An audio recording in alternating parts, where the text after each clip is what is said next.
നമസ്കാരം.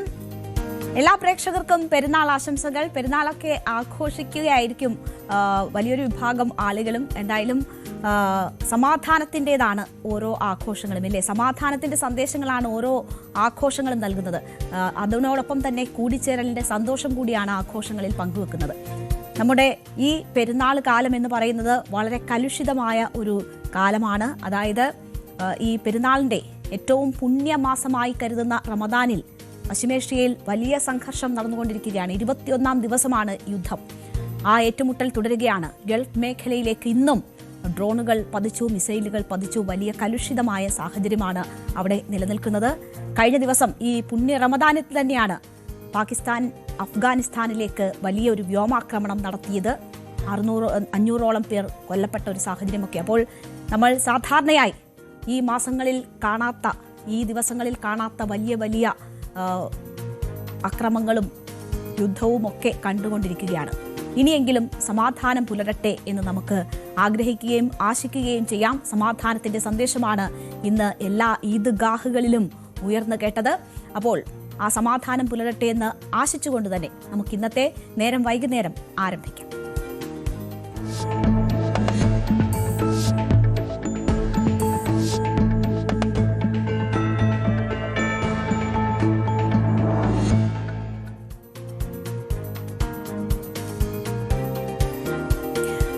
പ്രേക്ഷകരെ, നമ്മൾ ഒരു നിർണായക തെരഞ്ഞെടുപ്പ് ചൂടിലാണ്.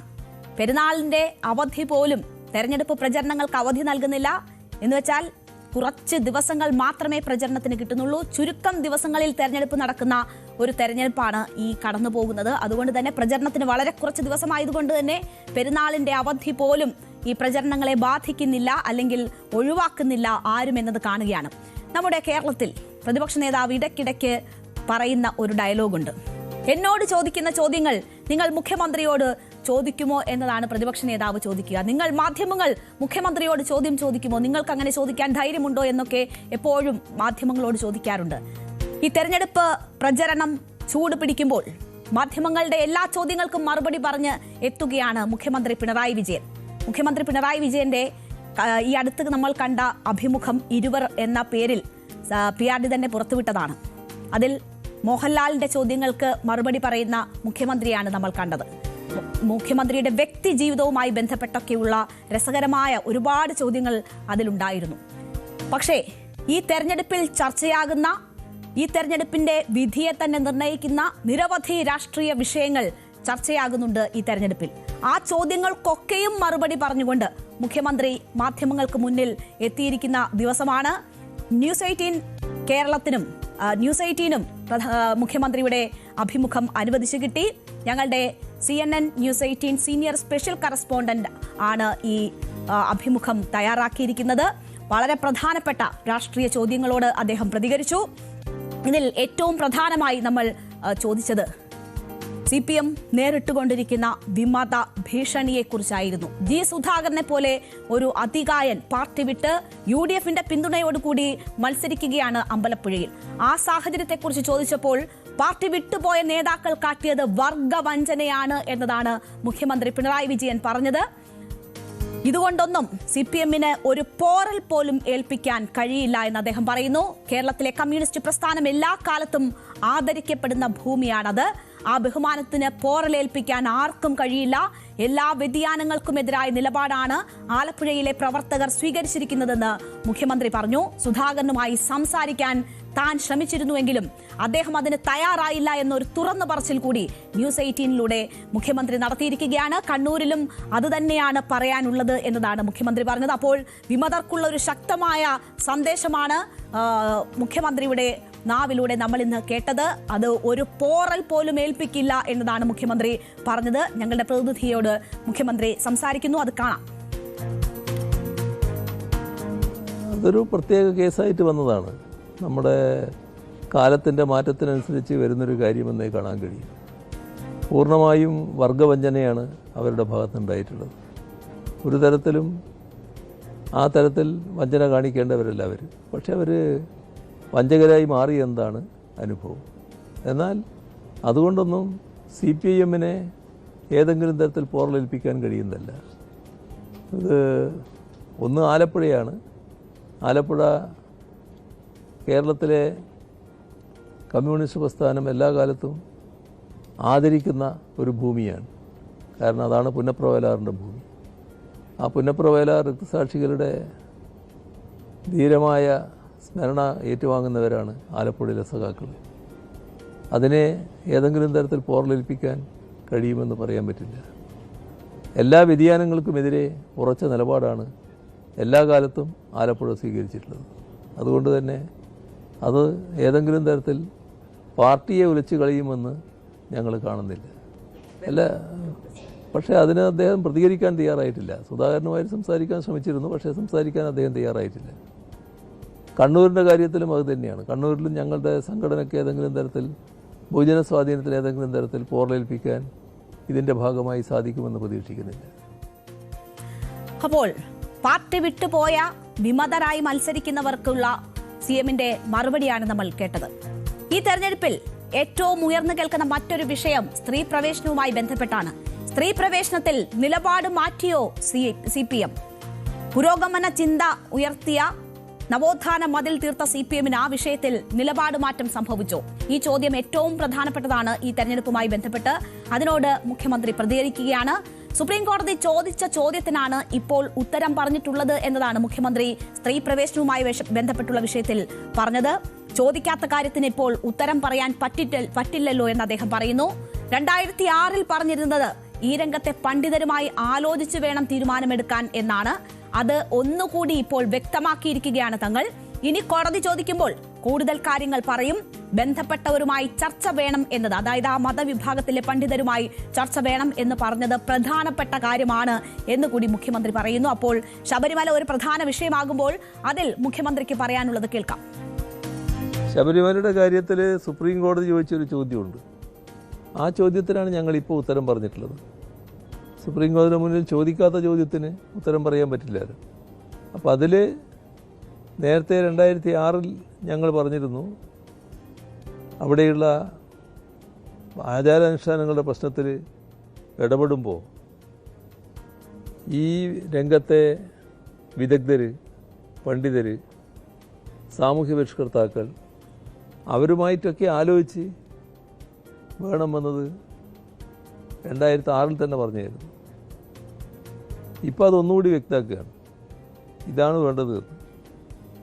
അതിൻ്റെ ഭാഗമായി കോടതി ചോദിക്കുന്ന സമയത്ത് അതിൽ കൂടുതൽ കാര്യങ്ങൾ പറയേണ്ടതുണ്ടെങ്കിൽ പറയാമെന്ന നിലപാടാണ് കേരള ഗവൺമെൻറ് എടുത്തിട്ടുള്ളത്. ശബരിമലയുമായി ബന്ധപ്പെട്ട് വേറെയും ഉണ്ടായിരുന്നു ചോദ്യങ്ങൾ. ശബരിമലയിലെ ആരോപണങ്ങൾ SIT അന്വേഷിക്കണമെന്ന് പറഞ്ഞത് സർക്കാരാണ് എന്നതാണ് ശബരിമലയിലെ സ്വർണ്ണക്കൊള്ളയുമായി ബന്ധപ്പെട്ടുള്ള വിഷയത്തിൽ മുഖ്യമന്ത്രി പറയുന്നത്. SITക്ക് നല്ല പിന്തുണ തന്നെയാണ് സർക്കാർ നൽകുന്നത്. ഇത് ഹൈക്കോടതി തന്നെ പ്രശംസിച്ച കാര്യമാണ് എന്നത് മുഖ്യമന്ത്രി ചൂണ്ടിക്കാട്ടുന്നു. നല്ല നിലയ്ക്ക് അന്വേഷണം നടക്കുന്നു എന്നത് വ്യക്തമാണ്. സർക്കാർ കുറ്റവാളികളെ ആരെയും സംരക്ഷിക്കില്ല. കേസിൽ പെട്ടയാൾ ജയിലിൽ കഴിയുമ്പോൾ ചാർജ് ഷീറ്റ് വന്നിട്ടില്ല. അതിനു മുൻപ് എങ്ങനെയാണ് ആ കേസിൽ ഉൾപ്പെട്ടിട്ടുള്ള പാർട്ടി അംഗങ്ങൾക്കെതിരെ നടപടിയിലേക്ക് കടക്കുക എന്നൊരു ചോദ്യമാണ് മുഖ്യമന്ത്രി ചോദിക്കുന്നത്. പത്മകുമാറുമായി ബന്ധപ്പെട്ടുള്ള ചോദ്യത്തിനാണ് അങ്ങനെ ഒരു മറുപടി അദ്ദേഹം നൽകുന്നത്. ജാമ്യം കിട്ടിയപ്പോൾ ആ വ്യക്തി പാർട്ടി കാര്യങ്ങളിൽ പങ്കെടുക്കരുതെന്ന നിലപാട് എടുത്തിട്ടുണ്ട് എന്നത് മുഖ്യമന്ത്രി പറയുകയാണ്. മറ്റൊന്ന് ജമാഅത്തെ ഇസ്ലാമിയുമായി ബന്ധപ്പെട്ടുള്ള വിഷയമാണ്. ജമാഅത്തെ ഇസ്ലാമി വർഗീയതയ്ക്കെതിരെ ഉറച്ച നിലപാട് എല്ലാ കാലത്തും സ്വീകരിച്ചിരിക്കുന്ന രാഷ്ട്രീയ പ്രസ്ഥാനമാണ്. ജമാഅത്തെ ഇസ്ലാമി ഉയർത്തുന്ന വർഗീയതയ്ക്കെതിരെ എല്ലാ കാലത്തും ശക്തമായ രാഷ്ട്രീയ നിലപാടെടുത്ത പ്രസ്ഥാനമാണ് ഇടതുപക്ഷം എന്നതാണ് മുഖ്യമന്ത്രി പറയുന്നത്. 4 വോട്ടിന് വേണ്ടി രാഷ്ട്രീയ ചെറ്റത്തരം കാണിക്കുന്ന നിലപാട് ഞങ്ങൾ സ്വീകരിക്കാറില്ല എന്ന് മുഖ്യമന്ത്രി പറയുന്നു. ജമാഅത്തെ ഇസ്ലാമി എന്ന പേരല്ല പ്രശ്നം, നിലപാടുകളാണ് പ്രശ്നം എന്നതാണ് ഇതുമായി ബന്ധപ്പെട്ട് മുഖ്യമന്ത്രി വ്യക്തമാക്കിയത്. അതുകൊണ്ടാണ് വിമർശിക്കേണ്ടി വരുന്നതെന്ന് മുഖ്യമന്ത്രി പറയുന്നു. അതെങ്ങനെയാണ് മറ്റൊരു വിഭാഗത്തെ പ്രീണിപ്പിക്കലാവുക എന്നതാണ് മുഖ്യമന്ത്രി ചോദിക്കുന്നത്. അങ്ങനെയാണെങ്കിൽ RSSനെതിരെ പറയാത്തവരാകണം ഞങ്ങൾ. RSSനെതിരായി എല്ലാ കാലത്തും പറഞ്ഞിട്ടുള്ളവരാണ് ഞങ്ങൾ എന്ന് മുഖ്യമന്ത്രി പറയുന്നു. RSS അക്രമത്തിനിരയായി കൊല്ലപ്പെട്ട നിരവധി സഖാക്കൾ ഈ പാർട്ടിക്കുണ്ട്.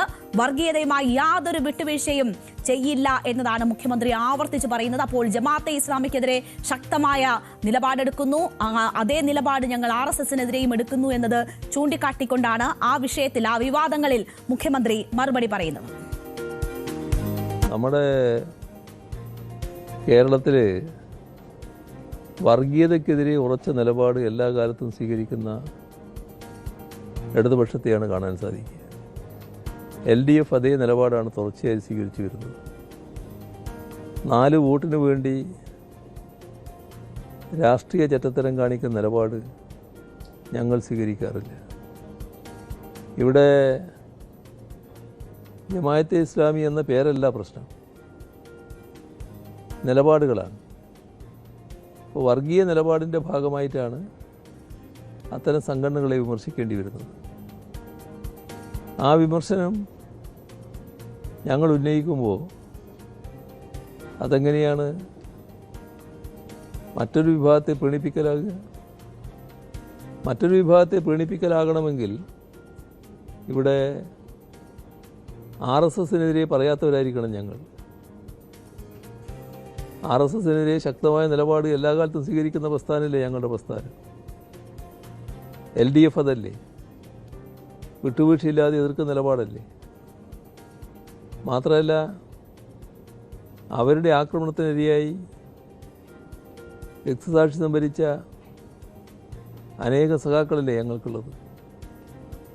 എല്ലാവർക്കും അറിയാവുന്ന അവസ്ഥയല്ലേ അത്.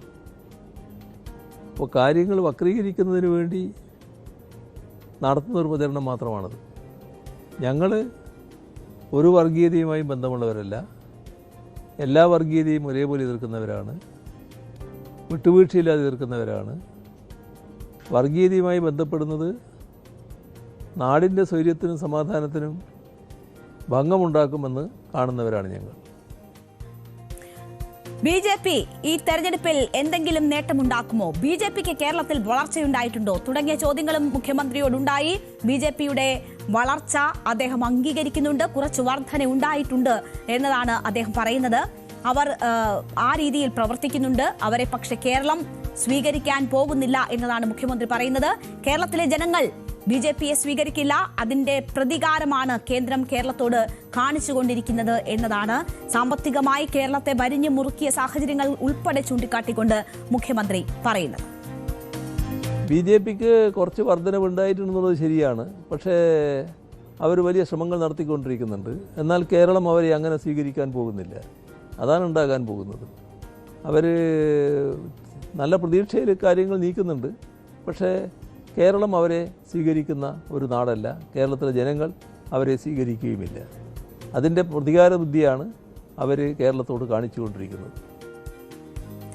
അപ്പോൾ വളരെ വിശദമായി തന്നെ നിലവിലെ രാഷ്ട്രീയ സാഹചര്യങ്ങളെക്കുറിച്ച്, വിവാദങ്ങളെക്കുറിച്ചൊക്കെ മുഖ്യമന്ത്രി സംസാരിക്കുന്നുണ്ട്. ഈ അഭിമുഖത്തിന്റെ പൂർണ്ണരൂപം ഇന്ന് രാത്രി 8:30 കാണാം.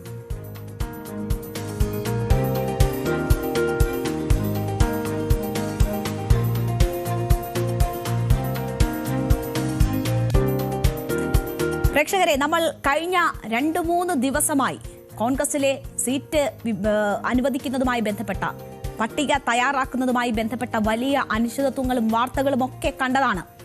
വലിയ ആശങ്കയാണ് കോൺഗ്രസിനെ സംബന്ധിച്ച് നിലനിന്നത്. സുധാകരൻ ഉയർത്തിയ വലിയൊരു ഭീഷണി ഉണ്ടായിരുന്നു. ആ ആശങ്കകൾക്കൊക്കെ ഒടുവിൽ കോൺഗ്രസ് ഇന്നലെ രാത്രിയോടെ സ്ഥാനാർത്ഥി പട്ടിക പുറത്തുവിട്ടു. അതോടെ വലിയ ആശ്വാസത്തിലേക്കാണ് കോൺഗ്രസ് മാറിയിരിക്കുന്നത്. 140 മണ്ഡലങ്ങളിലും UDFന് സ്ഥാനാർത്ഥികളായിരിക്കുന്നു. അങ്ങനെ പട്ടിക പൂർത്തിയായതിന്റെ ആശ്വാസത്തിൽ കോൺഗ്രസിന്റെ സ്ഥാനാർത്ഥികൾ മണ്ഡലങ്ങളിൽ സജീവമാകുന്ന കാഴ്ചയാണ് നമ്മൾ ഇന്ന് കണ്ടത്. അപ്പോൾ മുഴുവൻ സീറ്റിലെയും സ്ഥാനാർത്ഥികളെ തീരുമാനിച്ചത് ഒരു നേട്ടമായി ചൂണ്ടിക്കാട്ടുകയാണ് നേതാക്കൾ. വലിയ ആശങ്കകൾക്കൊടുവിൽ ഇന്നലെ കേരളത്തിലെത്തി പിറവത്ത് പ്രചരണം ആരംഭിച്ച പ്രതിപക്ഷ നേതാവ് ഇന്ന് വലിയ ആശ്വാസത്തോടെ മാധ്യമങ്ങൾക്ക് മുന്നിലേക്കെത്തി. സീറ്റ് ചർച്ച നീണ്ടുപോയതും സുധാകരൻ മുഴക്കിയ വെല്ലുവിളിയും ഡൽഹിയിലെ അനിശ്ചിതത്വവുമെല്ലാം വെറും മാധ്യമ സൃഷ്ടി ആക്കി മാറ്റുകയാണ് പ്രതിപക്ഷ നേതാവ് ചെയ്തിരിക്കുന്നത്. അദ്ദേഹത്തിന്റെ മറുപടികൾ മാധ്യമങ്ങളെ കുറ്റപ്പെടുത്തിയുള്ളതായിരുന്നു. കേരളത്തിലെ UDFന്റെയും കോൺഗ്രസിന്റെയും ചരിത്രത്തിലെ ഏറ്റവും കൂടിയ വേഗത്തിലാണ് സ്ഥാനാർത്ഥികളെ തീരുമാനിച്ചത് എന്ന ഒരു അവകാശവാദമാണ് പ്രതിപക്ഷ നേതാവ് നടത്തിയത്. ഒരു നുണബോംബുകൾക്കും കേരളത്തിലെ കോൺഗ്രസിനെ തകർക്കാനാകില്ല എന്നതാണ് VD സതീശന്റെ അവകാശവാദം. അപ്പോൾ ഇതെല്ലാം മാധ്യമങ്ങൾ കെട്ടിപ്പൊക്കിയത് മാത്രമാണോ? പ്രതിപക്ഷ നേതാവിന് അങ്ങനെ ന്യായീകരിച്ചുകൊണ്ട് ഈ കാര്യങ്ങളിൽ രക്ഷപ്പെടാൻ പറ്റുമോ? എന്തായാലും നമുക്കത് വിശദമായി തന്നെ പരിശോധിക്കാം. പുതുയുഗ യാത്രക്കിടെ സ്ഥാനാർത്ഥിയെ പ്രഖ്യാപിക്കും എന്ന് പറഞ്ഞത് പ്രതിപക്ഷ നേതാവ് വി.ഡി. സതീശനാണ്. യാത്രക്കിടെ സ്ഥാനാർത്ഥി പ്രഖ്യാപനം ഉണ്ടായില്ല, പിന്നീട് അത് യാത്ര സമാപിക്കുമ്പോൾ എന്നതാക്കിയത് പ്രതിപക്ഷ നേതാവാണ്. തെരഞ്ഞെടുപ്പ് പ്രഖ്യാപിച്ചാൽ 24 മണിക്കൂറിനുള്ളിൽ സ്ഥാനാർത്ഥിയെ പ്രഖ്യാപിക്കുമെന്ന് പറഞ്ഞത് പ്രതിപക്ഷ നേതാവാണ്. അങ്ങനെയൊക്കെ പറഞ്ഞ വി.ഡി. സതീശൻ ഞായറാഴ്ച തെരഞ്ഞെടുപ്പ് പ്രഖ്യാപിച്ച് കഴിഞ്ഞ് ആദ്യഘട്ട പട്ടിക 24 മണിക്കൂറിനകം ഉണ്ടാകുമെന്ന് പറഞ്ഞു. വന്നില്ല. പട്ടിക ആദ്യഘട്ടം വന്നത് ചൊവ്വാഴ്ചയാണ്. ചൊവ്വാഴ്ച രാത്രിയാണ് വരുന്നത്. പൂർണ്ണ പട്ടിക ഇറങ്ങിയത് ഇന്നലെ രാത്രി മാത്രം. ഡൽഹിയിൽ ദിവസങ്ങൾ നീണ്ട ചർച്ച നടന്നു. അതിനിടയിൽ പ്രതിപക്ഷ നേതാവിന്റെ പ്രതികരണം തേടുമ്പോൾ മാധ്യമങ്ങളോട് തട്ടിക്കയറുന്ന, ദേഷിക്കുന്ന പ്രതിപക്ഷ നേതാവിനെയൊക്കെ നമ്മൾ കണ്ടു. കേരളത്തിൽ UDFന്റെയും കോൺഗ്രസിന്റെയും ചരിത്രത്തിലെ ഏറ്റവും വലിയ വേഗതയിലുള്ള സ്ഥാനാർത്ഥി പ്രഖ്യാപനം എന്നതാണ് പ്രതിപക്ഷ നേതാവ് വി.ഡി. സതീശൻ ഇതിനുശേഷം ഇപ്പോൾ മാധ്യമങ്ങളോട് പറയുന്നത്. UDF 140 മണ്ഡലങ്ങളിലെയും സ്ഥാനാർത്ഥികളെ പ്രഖ്യാപിച്ചു. ഒരു അപസ്വരവും ഇല്ലാതെയാണ് UDFൽ സീറ്റ് വിഭജനം പൂർത്തിയായത് എന്നുകൂടി പ്രതിപക്ഷ നേതാവ് പറയുകയാണ്. ടീം UDF എന്നത് അക്ഷരാർത്ഥത്തിൽ അടിവരയിടുന്നതായിരുന്നു UDFലെ സീറ്റ് വിഭജനം എന്നതാണ് വി.ഡി. സതീശന്റെ അവകാശവാദം. അപ്പോൾ ഇതൊക്കെ കണ്ടിരുന്ന മനുഷ്യരെ, അവരെ കബളിപ്പിക്കുകയാണോ പ്രതിപക്ഷ നേതാവ് വാക്കുകൾ കൊണ്ട് എന്ന് തോന്നിപ്പോകും അദ്ദേഹത്തിന്റെ അവകാശവാദങ്ങൾ കേൾക്കുമ്പോൾ. എന്തായാലും വളരെ പ്രസന്നവദനായാണ് അദ്ദേഹം ഇന്ന് മാധ്യമങ്ങൾക്ക് മുന്നിലേക്ക് എത്തിയത്. 140 മണ്ഡലങ്ങളിലും സ്ഥാനാർത്ഥികളായി വലിയ പൊട്ടിത്തെറികൾ ഉണ്ടായില്ല എന്നൊരു ആശ്വാസം അദ്ദേഹത്തിന്റെ മുഖത്തുണ്ടായിരുന്നു. അദ്ദേഹത്തിന്റെ ആ അവകാശവാദം ഒന്ന് കേൾക്കാം. കേരളത്തിലെ UDFന്റെയും കോൺഗ്രസിന്റെയും ചരിത്രത്തിലെ ഏറ്റവും കൂടിയ വേഗത്തിലാണ് സ്ഥാനാർത്ഥികളെ തീരുമാനിച്ചത്. 140 സ്ഥാനാർത്ഥികളെ തീരുമാനിച്ചു കഴിഞ്ഞു UDF. മുഴുവൻ സ്ഥാനാർത്ഥികളെയും സീറ്റ് വിഭജനം ഒരു അപസ്വരവും ഇല്ലാതെയാണ് UDFൽ പൂർത്തിയാക്കിയത്. ചരിത്രത്തിൽ ആദ്യമായിട്ട് അറിഞ്ഞുപോലുമില്ല ചർച്ചകൾ നടക്കുന്നത്. വളരെ നന്നായി, വളരെ പരസ്പരമുള്ള വിശ്വാസം പ്രകടിപ്പിച്ചുകൊണ്ടാണ് ഞാൻ ടീം UDF എന്നുള്ള വാക്ക് ഉപയോഗിച്ചത്. അക്ഷരാർത്ഥത്തിൽ അടിവരയിടുന്ന തരത്തിലുള്ള ചർച്ചകളാണ് UDFന്റെ സീറ്റ് വിഭജനത്തിൽ നടന്നത്. അക്ഷരാർത്ഥത്തിൽ ടീം UDF ആയി അത് മാറി. ഒരാളും അനാവശ്യമായ, ചിലരെല്ലാം വിട്ടുവീഴ്ചകൾ ചെയ്തു. അപ്പോൾ കേരള കോൺഗ്രസ് എല്ലാം ചില വിട്ടുവീഴ്ചകൾ ചെയ്തു. താൽക്കാലികമായിട്ടാണെങ്കിൽ പോലും ചില വിട്ടുവീഴ്ചകൾ ചെയ്തു. വളരെ സഹകരണത്തോടു കൂടിയാണ് ഞങ്ങൾ പോയത്. എല്ലാവരെയും ഉൾക്കൊണ്ടുകൊണ്ടാണ് പോയത്. അതിനുശേഷം കോൺഗ്രസ് സ്ഥാനാർത്ഥികളുടെ ലിസ്റ്റ് വന്നു. 3 ദിവസം എടുത്തെന്നാണ് വലിയ വാർത്ത. നിങ്ങൾ പണ്ടല്ലേ എത്ര ദിവസമാണ് എടുക്കുന്നത്? ഇവിടുത്തെ തിരുവനന്തപുരത്ത് AKG സെന്ററിൽ ഇരുന്ന് സ്ഥാനാർത്ഥിയെ തീരുമാനിക്കുന്നത് പോലെയാണോ കോൺഗ്രസിന്റെ പ്രൊസീജിയർ? കോൺഗ്രസിന് ഇവിടെ തെരഞ്ഞെടുപ്പ് കമ്മിറ്റി കൂടണം. ഇവിടുത്തെ തെരഞ്ഞെടുപ്പ് കമ്മിറ്റി കൂടി പ്രപ്പോസൽ കൊടുക്കണം. മുതിർന്ന നേതാക്കന്മാരെ തെരഞ്ഞെടുപ്പ് കമ്മിറ്റി ചുമതലപ്പെടുത്തി ആ മുതിർന്ന നേതാക്കന്മാർ പലവട്ടം ചർച്ച ചെയ്ത് ഡൽഹിയിൽ ശ്രീ മധുസൂദൻ മിസ്ട്രി ചെയർമാനായ സ്ക്രീനിംഗ് കമ്മിറ്റിയുടെ മുമ്പിൽ അവതരിപ്പിക്കണം. ഡീറ്റെയിൽസ് മുഴുവൻ കൊടുക്കണം. അത് കോൺഗ്രസ് പ്രസിഡന്റ് ശ്രീ മല്ലികാർജ്ജുൻ ഖാർഗെയും ലോക്സഭാ പ്രതിപക്ഷ നേതാവ് ശ്രീ രാഹുൽ ഗാന്ധി ഉൾപ്പെടെയുള്ള സെൻട്രൽ ഇലക്ഷൻ കമ്മിറ്റിയുടെ മുമ്പാകെ വെക്കണം. അത് എന്നിട്ടാണ് തീരുമാനം എടുക്കുന്നത്. ഒരു പ്രൊസീജിയറാണ്. അപ്പോ എന്താണ് ഈ പ്രോസസ് എന്നൊക്കെ വിശദമായി തന്നെ പ്രതിപക്ഷ നേതാവ് പറയുന്നുണ്ട്. CPMന് തിരുവനന്തപുരത്ത് AKG സെന്ററിൽ ഇരുന്ന് സ്ഥാനാർത്ഥികളെ തീരുമാനിക്കുന്നത് പോലെ പറ്റുമോ? ഞങ്ങളൊരു ദേശീയ പാർട്ടിയല്ലേ, കോൺഗ്രസിന്റെ നടപടിക്രമം എന്താണ് എന്ന് നിങ്ങൾക്കറിയില്ലേ എന്നൊക്കെ ചോദിക്കുന്നുണ്ട്. തെരഞ്ഞെടുപ്പ് പ്രക്രിയ പറഞ്ഞു തുടങ്ങിയ വി.ഡി. സതീശൻ പിന്നീട് ഒരു ദിവസം വൈകിയത്, ആദ്യ പട്ടിക വരാൻ ഒരു ദിവസം വൈകിയത് മധുസൂദൻ മിസ്ത്രിയുടെ അസുഖം അവസ്ഥ കാരണമാണ്. അദ്ദേഹത്തിന് ഗുജറാത്തിൽ നിന്ന് എത്താൻ പറ്റാതിരുന്നത് കൊണ്ടാണ് എന്ന് പറയുന്നു.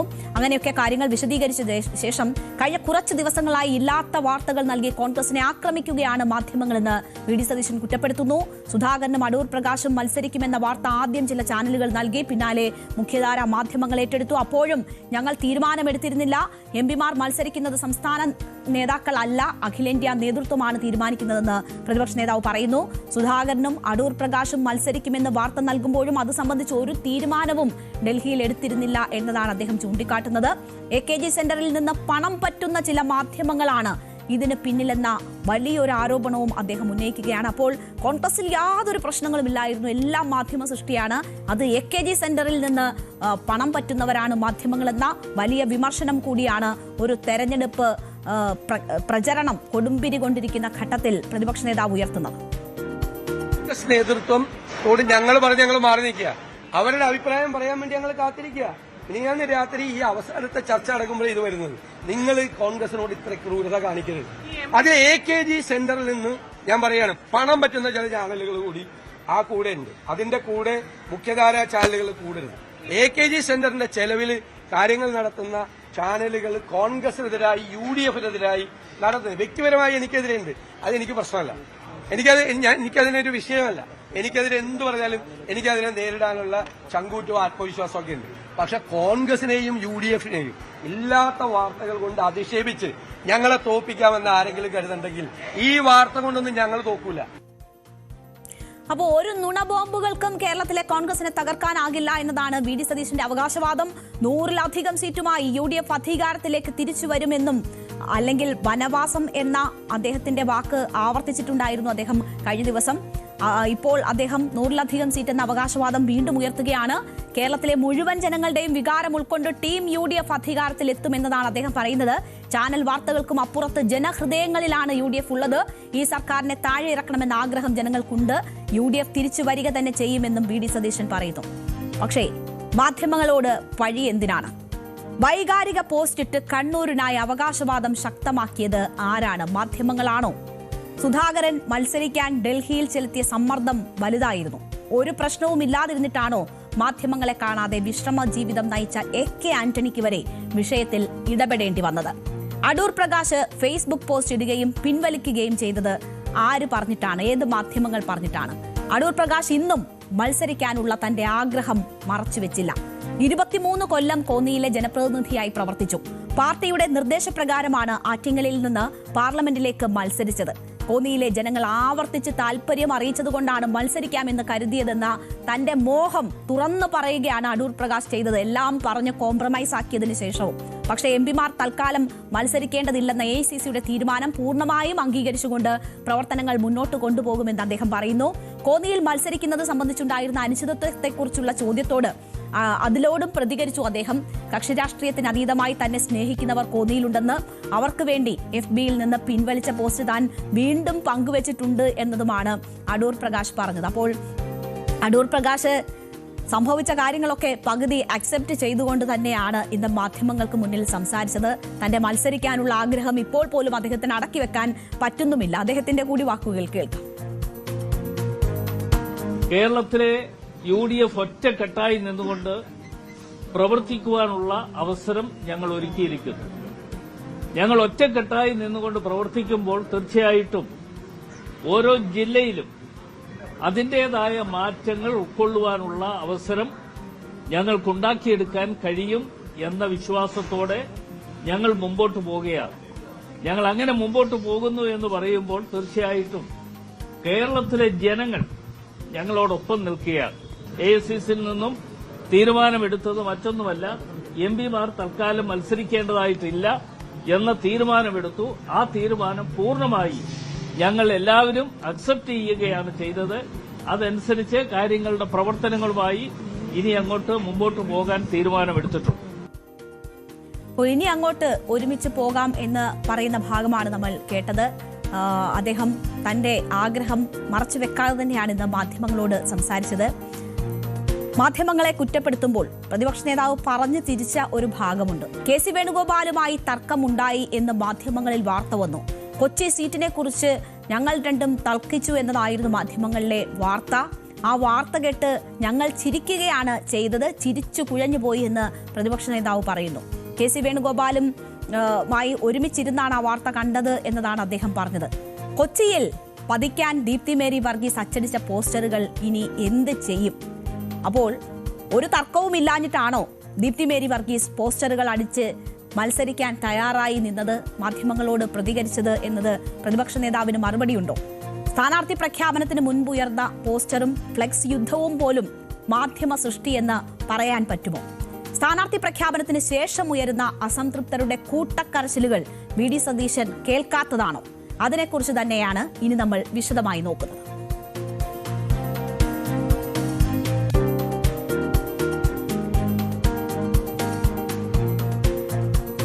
VD സതീശൻ മാധ്യമങ്ങളെ പഴിക്കുമ്പോൾ സ്ഥാനാർത്ഥി പ്രഖ്യാപനത്തിനെതിരെ പരസ്യമായി രംഗത്ത് വരുന്നവരെ കാണാതെയാണ് ആ വിമർശനം. ഒഴിവാക്കപ്പെട്ട സിറ്റിംഗ് MLA എൽദോസ് കുന്നപ്പള്ളി ചർച്ചകൾക്കിടെ തന്നെ അതൃപ്തി പരസ്യമാക്കി രംഗത്ത് വന്ന വ്യക്തിയാണ്. ദീപ്തി ബേരി വർഗീസ്, ഞാൻ നേരത്തെ സൂചിപ്പിച്ചതുപോലെ പോസ്റ്റർ ഒട്ടിക്കാൻ കാത്തിരുന്നതാണ്. പോസ്റ്ററുകൾ റെഡിയായിരുന്നു, എല്ലാവിധത്തിലുമുള്ള തയ്യാറെടുപ്പും ഉണ്ടായിരുന്നു. പക്ഷേ പിടിവലിക്ക് ഒടുവിൽ വഴങ്ങിക്കൊടുക്കേണ്ടി വന്നതാണ്. പാർട്ടിയെ അനുസരിച്ച് നിൽക്കാമെന്ന് ദീപ്തി ഇപ്പോൾ പറയുന്നുമുണ്ട്. ജോസഫ് വാഴക്കൻ, ടോമി കല്ലാനി, വിൽസൺ മാത്യൂസ് തുടങ്ങിയ നേതാക്കൾ തഴയപ്പെട്ടത് കോട്ടയത്ത് UDFനെ വലിയ രീതിയിൽ പ്രതിസന്ധിയിലാക്കുന്നുണ്ട്. കണ്ണൂരിൽ കോൺഗ്രസിന് വീണ്ടും തലവേദന ഉയർത്തിക്കൊണ്ട് യൂത്ത് കോൺഗ്രസ് രംഗത്ത് വന്നിട്ടുണ്ട്. വിമർശനവും വിമത നീക്കങ്ങളുമായാണ് യൂത്ത് കോൺഗ്രസ് നേതാക്കൾ പരസ്യമായി രംഗത്ത് വന്നിരിക്കുന്നത്. തിരുവനന്തപുരം ജില്ലയിലുമുണ്ട് വിവാദം. വാമനപുരത്ത് പാലോട് രവിയെ മാറ്റിയത് SDPIയുടെ സമ്മർദ്ദത്തെ തുടർന്നെന്ന ആരോപണമാണ് യൂത്ത് കോൺഗ്രസ് മുൻ സംസ്ഥാന വൈസ് പ്രസിഡന്റ് NS നുസൂർ ഉയർത്തിയത്. അങ്ങനെ സംസ്ഥാനത്തുടനീളം വിമത ഭീഷണിയും അസംതൃപ്തരുടെ തുറന്നു പറച്ചിലും കരച്ചിലും കൊണ്ട് നിറയുമ്പോഴാണ് പ്രതിപക്ഷ നേതാവ് മാധ്യമങ്ങളെ മാത്രം കുറ്റപ്പെടുത്തുന്നത്. ഏറ്റുമാനൂർ മണ്ഡലത്തിൽ മത്സരിക്കാനാണ് ജോസഫ് വാഴക്കൻ തയ്യാറെടുപ്പ് നടത്തിയത്. 1.5 ലക്ഷം പോസ്റ്ററും 2500 ഫ്ലെക്സ് ബോർഡുമാണ് ജോസഫ് വാഴക്കൻ തയ്യാറാക്കിയത്. ഏറ്റുമാനൂരിൽ ഒറ്റ പേരെന്ന് നേതാക്കൾ പറഞ്ഞതുകൊണ്ടാണ് ഫ്ലെക്സും പോസ്റ്ററും തയ്യാറാക്കിയതെന്നും സീറ്റ് കിട്ടാത്തതിൽ നല്ല വിഷമമുണ്ടെന്നുമാണ് ജോസഫ് വാഴക്കൻ ഇപ്പോഴും പറയുന്നത്. തുടക്കം മുതൽ തന്റെ പേരായിരുന്നു സംസ്ഥാന നേതൃത്വം പറഞ്ഞത്. ഇക്കാര്യം തന്നോട് സൂചിപ്പിക്കുകയും ചെയ്തു. പ്രവർത്തനം തുടങ്ങാനും പോസ്റ്ററുകളും ഫ്ലെക്സും വെക്കാനും പറഞ്ഞു. അതുകൊണ്ടാണ് വൻ തുക ചെലവഴിച്ച് പോസ്റ്ററുകൾ പുറത്തിറക്കിയത്. പിന്നീട് എന്താണ് സംഭവിച്ചതെന്ന് അറിയില്ല എന്നതാണ് മുതിർന്ന നേതാവായ ജോസഫ് വാഴക്കൻ പറയുന്നത്. എന്താണ് തന്റെ അയോഗ്യതയെന്ന് അദ്ദേഹം ചോദിക്കുകയും ചെയ്യുന്നു. പാർട്ടി പറഞ്ഞ എനിക്ക് തന്നൊരു ധാരണ എനിക്ക് വേണ്ടിയിട്ട് പ്രത്യേകം പേര് പറഞ്ഞിരുന്നതാണ്. പക്ഷെ അത് പിന്നെ ലാസ്റ്റ് വന്നപ്പോൾ അങ്ങനൊരു നമ്മൾ സ്ഥാനാർത്ഥി രംഗത്തുനിന്ന് നമ്മളെ ഒഴിവാക്കി. അത്രയാണ് ലാസ്റ്റ് സംഭവിച്ചത്. എന്നെ സംബന്ധിച്ച് എനിക്ക് ഒരു പ്രശ്നമേ ഉള്ളൂ, ഒരു വിഷമമേ ഉള്ളൂ. കാരണം ഇത് നേരത്തെ തന്നെ ഞാൻ അവിടെ ചോദിച്ചൊരു സീറ്റായിരുന്നില്ല. അപ്പം അവിടെ PN വാസവനെതിരെ ഞാൻ മത്സരിക്കുന്നതാണ് നല്ലതെന്നുള്ളൊരു പൊതു അഭിപ്രായത്തിൻ്റെ പേരിൽ KPCC നേതൃത്വമാണ് എൻ്റെ അടുത്ത് ഏറ്റുമാനൂര് ശ്രദ്ധിക്കാൻ പറഞ്ഞത്. സ്ഥാനാർത്ഥി നിർണയത്തെ ചൊല്ലി തിരുവനന്തപുരം ജില്ലയിലും വൻ വിവാദമാണ് ഉടലെടുത്തത്. വാമനപുരത്ത് പാലോട് രവിയെ മാറ്റിയത് SDPI സമ്മർദ്ദത്തെ തുടർന്നെന്ന ആരോപണമാണ് യൂത്ത് കോൺഗ്രസിന്റെ മുൻ സംസ്ഥാന വൈസ് പ്രസിഡന്റ് NS നുസൂർ ഉയർത്തുന്നത്. BJPയുമായി കോൺഗ്രസിന് ജില്ലയിൽ പലയിടത്തും ഡീലുണ്ടെന്നും നുസൂർ ആരോപിക്കുന്നു. കഴിഞ്ഞ തെരഞ്ഞെടുപ്പിൽ ചിറയിൻകീഴിൽ UDF സ്ഥാനാർത്ഥിയായിരുന്ന BS അനൂപ് BJPയിൽ ചേർന്നു എന്ന ഒരു സാഹചര്യം കൂടിയുണ്ട്. അപ്പോൾ നുസൂർ ഉയർത്തുന്നത് വളരെ ഗൗരവമുള്ള ആരോപണങ്ങളാണ്. പാലോട് രവി വാമനപുരം നിയോജക മണ്ഡലത്തിൽ കഴിഞ്ഞ കുറച്ച് നാളുകളായി ശക്തമായ രീതിയിലുള്ള പ്രവർത്തനങ്ങൾ നടത്തി. അദ്ദേഹത്തിന് ഉറപ്പു നൽകി. അദ്ദേഹം പ്രവർത്തനങ്ങളുമായി മുന്നോട്ട് പോയി. അവിടെ ഒരു SDPIയുടെ നേതാക്കളുടെ നിർദ്ദേശമനുസരിച്ച്, ആവശ്യമനുസരിച്ച്, അവരുടെ പിടിവാശി അനുസരിച്ച്, SDPI നേതൃത്വം പറഞ്ഞതനുസരിച്ച് ആ സ്ഥാനാർത്ഥിയെ രാഖി രാമാനം പാലോട് രവി എന്ന് പറയുന്ന മുതിർന്ന നേതാവിനെ വെട്ടിമാറ്റി. മറ്റ് 2 നേതാക്കളും പരിഗണനാ പട്ടികയിലുണ്ടായിരുന്ന മുതിർന്ന നേതാക്കളെ നിലനിൽക്കുമ്പോൾ തന്നെ പാലോട് രവിയെ മാറ്റി പകരം SDPIയുടെ പിന്തുണ കിട്ടുമെന്നുള്ളതിന്റെ പുറത്ത് SDPIയുടെ സ്ഥാനാർത്ഥി, SDPIയുടെ ഏറ്റവും വലിയ ശക്തമായി വാദിക്കുന്ന ആളുകളുടെ വാക്ക് കേട്ടുകൊണ്ട് എന്തിനാണ് അവിടെ സ്ഥാനാർത്ഥിയെ തീരുമാനിച്ചത്? ഇവിടെ നഗരസഭാ തെരഞ്ഞെടുപ്പ് നടന്നപ്പോൾ എന്തുകൊണ്ട് BJP അധികാരത്തിലേക്ക് വന്നു? എന്തുകൊണ്ടാണ് വന്നത്? കോൺഗ്രസ് 20 സീറ്റ് പിടിച്ചതുകൊണ്ട്, UDF 20 സീറ്റ് പിടിച്ചതുകൊണ്ട് BJP അധികാരത്തിലേക്ക് വരൂ? അവിടെ UDFന്റെ വോട്ട് BJPക്ക് മറിച്ചു കൊടുത്ത സ്ഥലങ്ങളുണ്ട്. നിങ്ങൾ പരിശോധിച്ചാൽ നിങ്ങൾക്ക് മനസ്സിലാകും. വരും ദിവസങ്ങളിൽ ആ ലിസ്റ്റും നിങ്ങൾക്ക് കൈമാറും. അങ്ങനെ മറിച്ചു കൊടുത്ത സ്ഥലങ്ങളുണ്ട്. ആ സമയത്ത് വെച്ച 1:2 എന്ന ആനുപാതികം ഒരു റേഷ്യോ ഉള്ള ഒരു ഡീല് കേരളത്തിൽ നടക്കുന്നു, തിരുവനന്തപുരത്ത് നടക്കുന്നു. രാജീവ് ചന്ദ്രശേഖരനെ നേമത്ത് വിജയിപ്പിക്കണം, പകരം അരുവിക്കരയിൽ ശിവകുമാറിനെ വിജയിപ്പിക്കുക, അതുപോലെ തന്നെ വട്ടിയൂർക്കാവിൽ K മുരളീധരനെ വിജയിപ്പിക്കുക. അതിനു വേണ്ടിയിട്ട് ശ്രീലേഖ IPSന്റെ കൌൺസിലറിനെ, മുൻ IPS ഉദ്യോഗസ്ഥരെ വട്ടിയൂർക്കാവിൽ കാൻഡിഡേറ്റാക്കി. അപ്പോ തിരുവനന്തപുരത്ത് നുസൂറിന്റെ തുറന്നു പറച്ചിലുകളാണ് നമ്മൾ കേട്ടത്. കണ്ണൂരിലേക്ക് പോയാൽ കണ്ണൂരിൽ 2 മണ്ഡലങ്ങളിൽ മത്സരിക്കാൻ യൂത്ത് കോൺഗ്രസ് തയ്യാറെടുക്കുകയാണ്. അത് തളിപ്പറമ്പും പയ്യന്നൂരുമാണ്. തളിപ്പറമ്പിലും പയ്യന്നൂരിലും സ്വതന്ത്ര സ്ഥാനാർത്ഥികൾക്കാണ് UDF പിന്തുണ പ്രഖ്യാപിച്ചിരിക്കുന്നത്. CPM നേതാക്കൾക്ക് പിന്തുണ നൽകിയ കോൺഗ്രസ് തീരുമാനത്തിനെതിരെയാണ് ഇപ്പോൾ പ്രതിഷേധമുയരുന്നത്. തളിപ്പറമ്പിൽ ജില്ലാ പ്രസിഡന്റ് ബിജിൽ മോഹനും പയ്യന്നൂരിൽ ജില്ലാ വൈസ് പ്രസിഡന്റ് ഫർസിൻ മജീദുമാണ് സ്ഥാനാർത്ഥികളാവുക. തളിപ്പറമ്പിൽ യൂത്ത് കോൺഗ്രസ് പ്രചരണം ആരംഭിച്ചിട്ട് തന്നെയുണ്ട്. കോൺഗ്രസിന്റെ അഭിമാനം സംരക്ഷിക്കാൻ അവൻ വരുന്നു എന്ന എഴുത്തുമായുള്ള പോസ്റ്ററുകളാണ് പലയിടത്തും അവിടെ പ്രത്യക്ഷപ്പെട്ടിട്ടുള്ളത്. പട്ടാമ്പിയിലും കോൺഗ്രസിന് വിമത ഭീഷണിയാണ്. യൂത്ത് കോൺഗ്രസ് മണ്ഡലം പ്രസിഡന്റ് ഷാഫി പട്ടാമ്പി വിമതനായി മത്സരിക്കും. റിയാസ് മുക്കോളിയെ സ്ഥാനാർത്ഥിയാക്കിയതിലുള്ള പ്രതിഷേധമാണ് അവിടെ ഉയരുന്നത്. പ്രവർത്തകരുടെ വികാരം മാനിക്കാത്ത നേതൃത്വത്തിന്റെ തീരുമാനത്തിനെതിരെയാണ് തന്റെ പോരാട്ടമെന്ന് ഷാഫി പട്ടാമ്പി പറയുന്നു. പട്ടാമ്പിയിലുള്ള നിലവിലെ രാഷ്ട്രീയ സാഹചര്യം ഈ പൊതുസമൂഹത്തിനും പട്ടാമ്പിയിലെ ജനങ്ങൾക്കും വളരെ വ്യക്തമാണ്. കൂടുതൽ കാര്യങ്ങളൊക്കെ തീർച്ചയായും ഇന്ന് വൈകുന്നേരത്തോടു കൂടി പട്ടാമ്പിയിലെ പൊതുസമൂഹത്തിനെയും പത്രമാധ്യമങ്ങളെയും അറിയിക്കാനാണ് തീരുമാനം. ഇപ്പോൾ ആദ്യമായി ഇന്ന് എൻ്റെ നാട്ടിൽ നിന്നും ഈ ചെറിയ പെരുന്നാൾ ദിനത്തിൽ എൻ്റെ നാട്ടിൽ നിന്നും മുന്നോട്ടുള്ള പ്രവർത്തനം ആരംഭിക്കുകയാണ്. അത് മാത്രം അറിയിച്ചുകൊള്ളുകയാണ്. തീർച്ചയായും വൈകുന്നേരത്തോടു കൂടി വളരെ വ്യക്തമായ കൃത്യതയുള്ള ഒരു ഉത്തരവുമായിട്ട് ഞങ്ങൾ പട്ടാമ്പിയുടെ ജനമനസ്സുകളുടെ മുന്നിലേക്ക് വരും. തീർച്ചയായിട്ടും അപ്പം കൂടുതൽ കാര്യങ്ങൾ വ്യക്തമാക്കും. ഇനി കല്യാശ്ശേരിയിൽ മട്ടന്നൂരിലും സ്ഥാനാർത്ഥികളെ തീരുമാനിച്ചതിലും യൂത്ത് കോൺഗ്രസിന് വലിയ അതൃപ്തിയുണ്ട്. കല്യാശ്ശേരിയിൽ DCC നൽകിയ പട്ടികയിൽ DCC ജനറൽ സെക്രട്ടറി ആയിരുന്ന രജിത് നാറാത്തിന്റെ പേരായിരുന്നു ഉണ്ടായിരുന്നത്. എന്നാൽ KC വേണുഗോപാലിന്റെ അനുയായിയായ രാജീവൻ കപ്പശ്ശേരിയെ അവസാന നിമിഷം തിരികെ കയറ്റിയെന്നാണ് കോൺഗ്രസിലെ ഒരു വിഭാഗത്തിന്റെ വിമർശനം. സ്ഥാനാർത്ഥി പട്ടിക പുറത്തു വന്നതിന് പിന്നാലെ പെട്ടി തൂക്കി സ്ഥാനാർത്ഥിത്വം നേടാൻ തനിക്ക് താല്പര്യമില്ല എന്നായിരുന്നു രജിത് നാറാത്ത് സമൂഹ മാധ്യമങ്ങളിലൂടെ പ്രതികരിച്ചത്. മട്ടന്നൂരിലും സമാനമായ സാഹചര്യമുണ്ടായിരുന്നു. മുഖ്യമന്ത്രി പിണറായി വിജയനെതിരെ വിമാനത്തിൽ പ്രതിഷേധിച്ച യൂത്ത് കോൺഗ്രസ് ജില്ലാ വൈസ് പ്രസിഡന്റായ ഫർസിൻ മജീദിനെ സ്ഥാനാർത്ഥിയാക്കാൻ ആദ്യഘട്ടങ്ങളിൽ ചർച്ച നടന്നെങ്കിലും പിന്നീട് തള്ളിപ്പോയി. ചന്ദ്രൻ തില്ലങ്കേരിയാണ് മട്ടന്നൂരിൽ UDF സ്ഥാനാർത്ഥിയാകുന്നത്. KPCC പ്രസിഡന്റ് സണ്ണി ജോസഫിന്റെ നോമിനിയാണ് ചന്ദ്രൻ തില്ലങ്കേരി എന്നാണ് യൂത്ത് കോൺഗ്രസിന്റെ വിമർശനം. അങ്ങനെ പലയിടങ്ങളിൽ, അതായത് സംസ്ഥാനത്തിന്റെ പല ഭാഗങ്ങളിലും വലിയ രീതിയിലുള്ള അതൃപ്തി പ്രകടിപ്പിച്ചുകൊണ്ട് ആളുകൾ രംഗത്ത് വരുന്നു. വിമത ശല്യം നിലനിൽക്കുന്നു. ഈ ഘട്ടത്തിലാണ് സ്ഥാനാർത്ഥി പ്രഖ്യാപനം സംബന്ധിച്ച് മാധ്യമങ്ങളെ മാത്രം പഴിചാരിക്കൊണ്ട് പ്രതിപക്ഷ നേതാവ് സംസാരിക്കുന്നത്. ഇത്രയധികം അസംതൃപ്തർ രംഗത്ത് വരുന്ന കാഴ്ചയാണ് നമ്മൾ കാണുന്നത്. K സുധാകരനും അടൂർ പ്രകാശും എൽദോസ് കുന്നപ്പള്ളിയും ദീപ്തി മേരി വർഗീസും എല്ലാം അസംതൃപ്തി തുറന്ന് കാട്ടുകയും പിന്നീട് പാർട്ടിക്ക് വിധേയമാവുകയും ചെയ്തവരാണ്. വഴങ്ങാത്തവർ ആണ് ഇപ്പോൾ പരസ്യ പ്രതികരണവുമായി എത്തിയിരിക്കുന്നത്. പാർലമെന്ററി പാർട്ടി പിടിക്കാനുള്ള വലിയ രീതിയിലുള്ള ബലാബലമാണ് ഈ സ്ഥാനാർത്ഥി പ്രഖ്യാപനത്തിൽ ഉൾപ്പെടെ ഉണ്ടായത് എന്നതാണ് വിലയിരുത്തലുകൾ. മാധ്യമങ്ങൾ ചൂണ്ടിക്കാട്ടിയതും അതാണ്. KCയുമായി ചിരിച്ചുകൊണ്ടാണ് താൻ ഈ വാർത്തകളൊക്കെ കണ്ടതെന്ന് പറയുമ്പോൾ KC പിടിമുറുക്കിയിരിക്കുന്നു എന്നതാണ് രാഷ്ട്രീയ നിരീക്ഷകരുടെ വിലയിരുത്തലുകൾ. ഇത് സാമ്പിളാണ് എന്നും ഇനി അങ്ങോട്ട് മുഖ്യമന്ത്രി സ്ഥാനത്തിനായും ഭരണത്തിലുമൊക്കെ ഇതിനേക്കാൾ വലിയ പിടിവലികൾ ഉണ്ടാകും എന്നുമൊക്കെയാണ് രാഷ്ട്രീയ നിരീക്ഷകർ വിലയിരുത്തുന്നത്. ആ ഘട്ടത്തിലാണ് ഇപ്പോൾ മാധ്യമങ്ങളെ പഴിചാരിക്കൊണ്ട് പ്രതിപക്ഷ നേതാവ് വന്നത്. ഇപ്പോൾ ആ തരത്തിൽ നടന്നൊരു ബലാബലത്തിൽ അതൃപ്തരായവരാണ് എല്ലാം തുറന്നു പറഞ്ഞുകൊണ്ട് രംഗത്ത് വരുന്നത്. അവർ ചോദിക്കുന്നത് എന്താണ് ഈ സ്ഥാനാർത്ഥി നിർണയത്തിന്റെ മാനദണ്ഡം എന്നതാണ്. ഇതൊക്കെ ഉള്ളപ്പോഴാണ് പ്രതിപക്ഷ നേതാവ് മാധ്യമ സൃഷ്ടിയായി എല്ലാ കാര്യങ്ങളെയും ചുരുക്കി സംസാരിച്ചിരിക്കുന്നത്. എന്തായാലും തെരഞ്ഞെടുപ്പിൽ 140 മണ്ഡലങ്ങളിലും സ്ഥാനാർത്ഥിയെ പ്രഖ്യാപിക്കാൻ കഴിഞ്ഞു എന്നതാണ് കോൺഗ്രസിനെ സംബന്ധിച്ച്, UDFനെ സംബന്ധിച്ച് ഇപ്പോഴുള്ളൊരു ആശ്വാസകരമായ സാഹചര്യം. അവർ ആ ആത്മവിശ്വാസത്തിൽ മുന്നോട്ട് പോകുന്നതാണ് നമ്മൾ കാണുന്നത്. നമുക്ക് ചെറിയൊരു ഇടവേള എടുക്കാം. ഇടവേളയ്ക്ക് ശേഷം മറ്റ് ഫോക്കസ് വാർത്തകളിലേക്ക് എത്താം.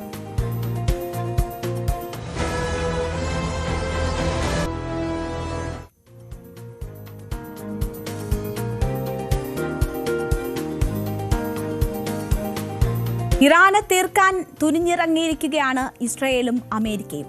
ഏറ്റവും ഒടുവിൽ വരുന്ന വാർത്തയനുസരിച്ച് IRGC വക്താവ് കൊല്ലപ്പെട്ടിരിക്കുകയാണ്. ഇറാൻ റവല്യൂഷണറി ഗാർഡ് കോറിന്റെ വക്താവ് അലി മുഹമ്മദ് നൈനിയാണ് കൊല്ലപ്പെട്ടത്. ലാറിജാനിയുടെ വധത്തിന് പ്രതികാരം ചോദിക്കുമെന്ന് പുതിയ പരമോന്നത നേതാവ് മുജ്തബ ഖമനേയി പ്രസ്താവിച്ചിരുന്നു. അത് പ്രസ്താവിച്ചതിന് ശേഷവുമാണ് അവരുടെ നേതൃതലത്തിൽ, IRGCയുടെ നേതൃതലത്തിലുള്ള ഒരു വക്താവിനെ കൂടി വധിക്കുന്നത് ഇസ്രയേൽ. യുദ്ധം കടുക്കുന്നതിന്റെ സൂചനയാണ് ഇത് നൽകുന്നത്. അതേസമയം കരയുദ്ധത്തിന്റെ സൂചനകളും നെതന്യാഹു നൽകുന്നുണ്ട്. യുദ്ധം വേഗം അവസാനിക്കും എന്ന് പറഞ്ഞതിന് ശേഷമാണ് നെതന്യാഹു കരയുദ്ധത്തിന്റേതായ സൂചനകൾ നൽകുന്നത്. കരയുദ്ധം ഉണ്ടാകില്ല എന്ന് ട്രംപ് പറഞ്ഞതിന് ശേഷമാണ് നെതന്യാഹു ഇത്തരം സൂചനകൾ നൽകുന്നത് എന്ന ഒരു കാര്യം കൂടിയുണ്ട്. എന്തായാലും 21ാം ദിവസവും യുദ്ധം ശക്തമായി തുടരുകയാണ്. അതിന്റെ വിശദാംശങ്ങളിലേക്ക് കടക്കാം നമുക്ക്. ഇറാൻ റവല്യൂഷണറി ഗാർഡ് കോറിന്റെ വക്താവ് അലി മുഹമ്മദ് നൈനിയാണ് ഏറ്റവും ഒടുവിൽ കൊല്ലപ്പെട്ടിരിക്കുന്നത്. പുലർച്ചെയുണ്ടായ US-ഇസ്രായേൽ ആക്രമണത്തിലാണ് നൈനി കൊല്ലപ്പെട്ടത്. US-നും ഇസ്രായേലിനും എതിരെയുള്ള നൈനിയുടെ പരാമർശങ്ങൾ മാധ്യമങ്ങളിൽ വന്ന് മണിക്കൂറുകൾക്ക് പിന്നാലെയാണ് ഈ വധം നടക്കുന്നത് എന്നതുകൂടി കാണണം. ഇറാന് ഇനി യുറേനിയം സമ്പുഷ്ടീകരണം സാധ്യമാകില്ല എന്നും ബാലിസ്റ്റിക് മിസൈലുകൾ നിർമ്മിക്കാൻ സാധിക്കില്ലെന്നുമുള്ള ഇസ്രായേൽ പ്രധാനമന്ത്രി ബെഞ്ചമിൻ നെതന്യാഹുവിന്റെ പ്രതികരണത്തെ മരണത്തിന് മുൻപ് നൈനി പരിഹസിച്ചിരുന്നു. ഇസ്രായേലും US-ഉമായുള്ള യുദ്ധത്തിനിടയിലും ഇറാന്റെ മിസൈൽ വ്യവസായം ഏറ്റവും മികച്ച നിലയിലെത്തിയെന്നായിരുന്നു നൈനിയുടെ വാദം. ഒറ്റ ആഴ്ചക്കിടെ ഇറാന് നഷ്ടമാകുന്ന 4ാമത്തെ ഉദ്യോഗസ്ഥനാണ് അലി മുഹമ്മദ് നൈനി. ഇത്തരമൊരു പരിഹാസം അദ്ദേഹത്തിന്റെ ഭാഗത്തു നിന്നുമുണ്ടായി, പ്രതികരണം അദ്ദേഹത്തിന്റെ ഭാഗത്തു നിന്നുമുണ്ടായി. മണിക്കൂറുകൾക്കകമാണ് മുഹമ്മദ് നൈനി കൊല്ലപ്പെടുന്നത് എന്നതാണ് കാണേണ്ടത്. ഇറാൻ സുരക്ഷാ മേധാവി അലി ലാരിജാനി, ഇറാനിലെ ബാസിജ് മലീഷ്യ സേനയുടെ കമാൻഡർ ഖോലം റേസ സുലൈമാൻ, മന്ത്രി ഇസ്മായിൽ ഖാത്തീബ് എന്നിവരാണ് ആക്രമണങ്ങളിൽ കഴിഞ്ഞ ദിവസങ്ങളിൽ കൊല്ലപ്പെട്ട മറ്റ് പ്രമുഖ ഉദ്യോഗസ്ഥർ. അപ്പോൾ അതിന് പിന്നാലെയാണ് മറ്റൊരു പ്രമുഖ വ്യക്തിയെ കൂടി അമേരിക്കയും ഇസ്രായേലും നടത്തിയ സംയുക്ത ആക്രമണത്തിൽ വധിച്ചിരിക്കുന്നത്. ഇപ്പോൾ ലാരിജാനിയുടെ വധത്തിന് പ്രതികാരം ചെയ്യുമെന്ന് പ്രഖ്യാപിക്കുകയാണ് പുതിയ പരമോന്നത നേതാവ് മുജ്തബ ഖമനേയി. വളരെ ശക്തമായ ഭാഷയിലാണ് മുജ്തബ ഖമനേയി പ്രതികരിച്ചിരിക്കുന്നത്. അമേരിക്കയ്ക്കും ഇസ്രായേലിനുമെതിരെ പ്രതികാര പ്രഖ്യാപനമാണ് യഥാർത്ഥത്തിൽ ഇറാന്റെ പുതിയ പരമോന്നത നേതാവ് മുജ്തബ ഖമനേയി നടത്തിയിരിക്കുന്നത്. ചിന്തിയ ഓരോ തുള്ളി രക്തത്തിനും വില നൽകേണ്ടി വരും എന്ന മുന്നറിയിപ്പാണ് മുജ്തബ ഇപ്പോൾ നൽകുന്നത്. അലി ലാരിജാനിയുടെ 5 പതിറ്റാണ്ട് നീണ്ട സേവനങ്ങളെ മുജ്തബ ഖമനേയി അനുസ്മരിച്ചു. അറിവും ദീർഘവീക്ഷണവും വിവേകവുമുള്ള വ്യക്തിയായിരുന്നു അലി ലാരിജാനി എന്നതാണ് അദ്ദേഹം പറഞ്ഞത്. രാഷ്ട്രീയം, സൈന്യം, സുരക്ഷ, സാംസ്കാരികം, ഭരണനിർവഹണം എന്നീ മേഖലകളിലെ 5 പതിറ്റാണ്ട് കാലത്തെ അദ്ദേഹത്തിന്റെ സേവനങ്ങൾ മുജ്തബ അനുസ്മരിക്കുന്നു. രാജ്യത്ത് ഉന്നത വ്യക്തിത്വമായി തന്നെ മാറിയിരുന്നു അദ്ദേഹം എന്ന കാര്യം മുജ്തബ ഖമനേയി ഓർത്തെടുക്കുന്നു. ഇസ്ലാമിന്റെ ശത്രുക്കൾക്ക് അദ്ദേഹത്തോടുള്ള വിദ്വേഷമാണ് കൊലപാതകത്തിലൂടെ വ്യക്തമാകുന്നത് എന്നതാണ് പ്രസ്താവനയിൽ മുജ്തബ പറയുന്നത്. എന്നാൽ ഇത്തരം രക്തച്ചൊരിച്ചിലുകൾ ഇസ്ലാമിക വ്യവസ്ഥിതിയെ കടുത്തതാക്കത്തേ ഉള്ളൂ എന്നതാണ് മുജ്തബ പറയുന്നത്. ഇതിന് പിന്നിൽ പ്രവർത്തിച്ചവർക്ക് ഉടൻ തന്നെ വലിയ വില നൽകേണ്ടി വരുമെന്നും അദ്ദേഹം കൂട്ടിച്ചേർക്കുന്നു. നമുക്കറിയാം, മുജ്തബയുടെ പിതാവാണ് അയത്തുള്ള അലി ഖമനേയി. ഖമനേയിയുടെ മരണശേഷം അധികാരത്തിൽ എത്തിയെങ്കിലും മുജ്തബ ഇതുവരെ പൊതുവേദികളിൽ പ്രത്യക്ഷപ്പെട്ടിട്ടില്ല. മുജ്തബയെക്കുറിച്ച് വലിയ അഭ്യൂഹങ്ങൾ ഉണ്ടായിരുന്നു. അദ്ദേഹം കാൽ നഷ്ടപ്പെട്ട് പരിക്കേറ്റ് കിടക്കുകയാണ്, റഷ്യയിലാണ്, അങ്ങനെ പലതരത്തിലുള്ള അഭ്യൂഹങ്ങളുണ്ട്. ഇതുവരെ അദ്ദേഹം പ്രസ്താവനകളായി പോലും അധികം കാര്യങ്ങൾ പറഞ്ഞിട്ടില്ല, പുറത്തേക്ക് വന്നിട്ടില്ല. അദ്ദേഹത്തിനും വലിയ രീതിയിലുള്ള വധഭീഷണി നിലനിൽക്കുന്നുണ്ട്. ഈ ഘട്ടത്തിലാണ് അലി ലാരിജാനിയുടെ വധത്തിൽ പ്രതികരിച്ചുകൊണ്ട് മുജ്തബ രംഗത്ത് വരുന്നതെന്ന് കാണണം.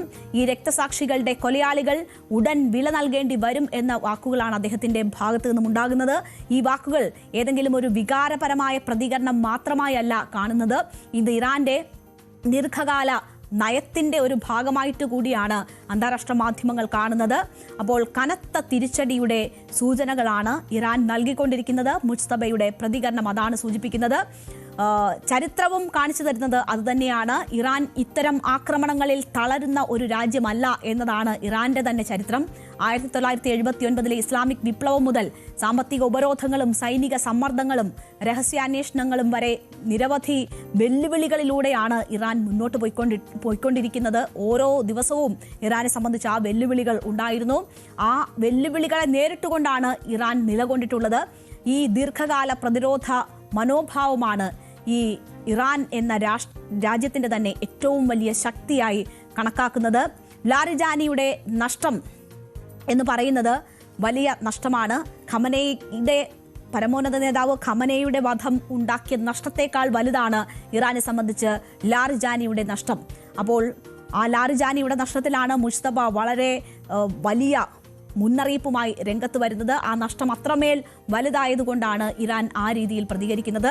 പക്ഷേ അത് ഇറാനെ ദുർബലമാക്കില്ല, മറിച്ച് കൂടുതൽ ഉറച്ച പ്രതികരണത്തിലേക്ക് നയിക്കുന്നു എന്നതാണ് മുജ്തബയുടെ പ്രതികരണം നൽകുന്ന സൂചന. അതായത് വലിയ തിരിച്ചടികൾക്ക് ഇറാൻ തയ്യാറെടുക്കുന്നു എന്നതിന്റെ സൂചനകളാണ് മുജ്തബ നൽകിയിരിക്കുന്നത്. കരയുദ്ധത്തിലേക്കോ കാര്യങ്ങൾ നീങ്ങുന്നത് എന്ന ഒരാശങ്ക കൂടി ഉടലെടുക്കുന്ന ദിവസമാണ്. അത്തരം സാധ്യതകൾ ട്രംപ് തള്ളിക്കളഞ്ഞതിന് ശേഷവും ഇസ്രായേൽ പ്രധാനമന്ത്രി ബെഞ്ചമിൻ നെതന്യാഹു അത്തരം ചില സൂചനകൾ മുന്നോട്ട് വെക്കുന്നുണ്ട്.